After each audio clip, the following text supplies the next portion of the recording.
먼저 우리 민주당과 정의당 8명의 청문위원들이 이런 자료 제출 미제출로 인해서 충실한 청문회 될 수 없다. 그런 의미에서 충실한 자료 제출을 전제로 청문 일정을 좀 재조정하자는 요청을 간곡하게 드렸음에도 불구하고 이렇게 일방적으로 회의를 개의한 것에 대해서 강한 유감을 표합니다. 몇 가지 말씀을 드려보겠습니다. 저희 위원들이 부동산 계약서를 달라고 했습니다. 후보자께서 찾을 수가 없다, 제출할 수 없다고 말씀하셨습니다. 그래서 한국부동산원의 매매 현황을 달라고 했습니다. 그때 답변이 어떻게 왔는지 아십니까? 개인정보 제공 미동의로 줄 수가 없답니다.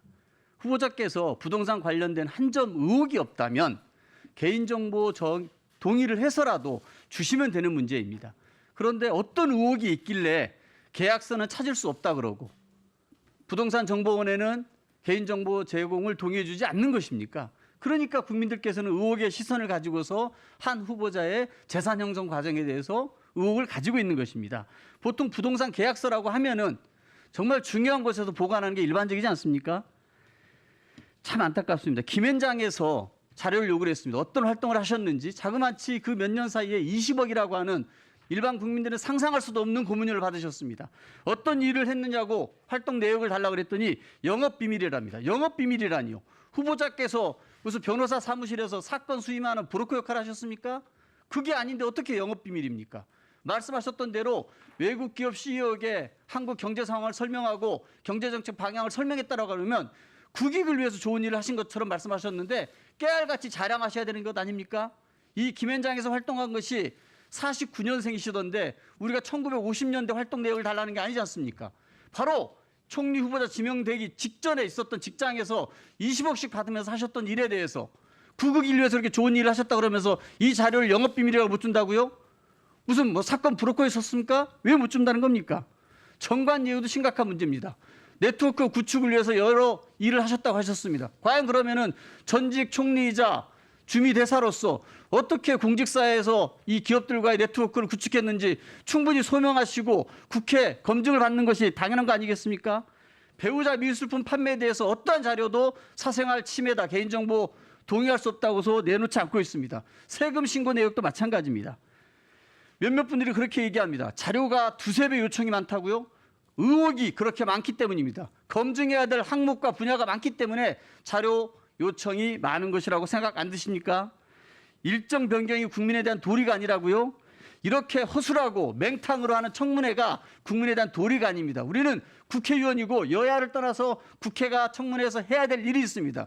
그것은 국민의 눈높이에서 꼼꼼하고 철저하게 최고 공직 후보자의 검증을 해내는 것이 여야를 떠나 국회 모두의 책무임에도 불구하고 국민에 대한 도리가 아니라고 하는 것은 저는 국회의원이 할 말은 아니라고 생각합니다. 충실한 자료가 고위공직자 검증의 대전제입니다. 국민 요구에 부응해서 국민의 눈높이에 맞춰서 검증해야 되는 것이 우리의 역할입니다.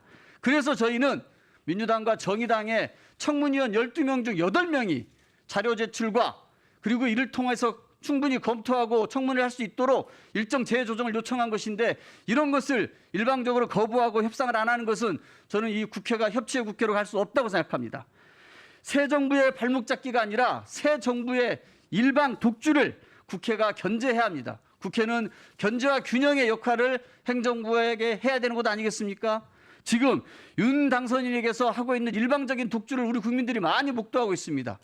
청와대를 광화문 시대로 하겠다 그러더니 용산으로 갑니다. 관절을 술평하고 다닙니다.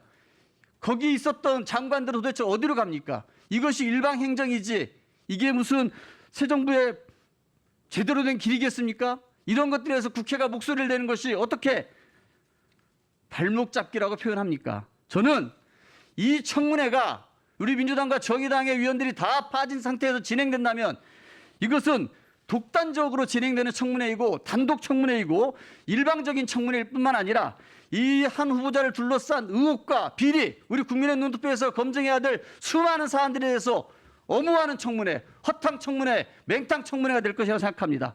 이 청문회를 진행할 때 이 모든 책임은 국민의힘이 져야 될 것이라고 강력하게 경고하는 바입니다. 이상입니다.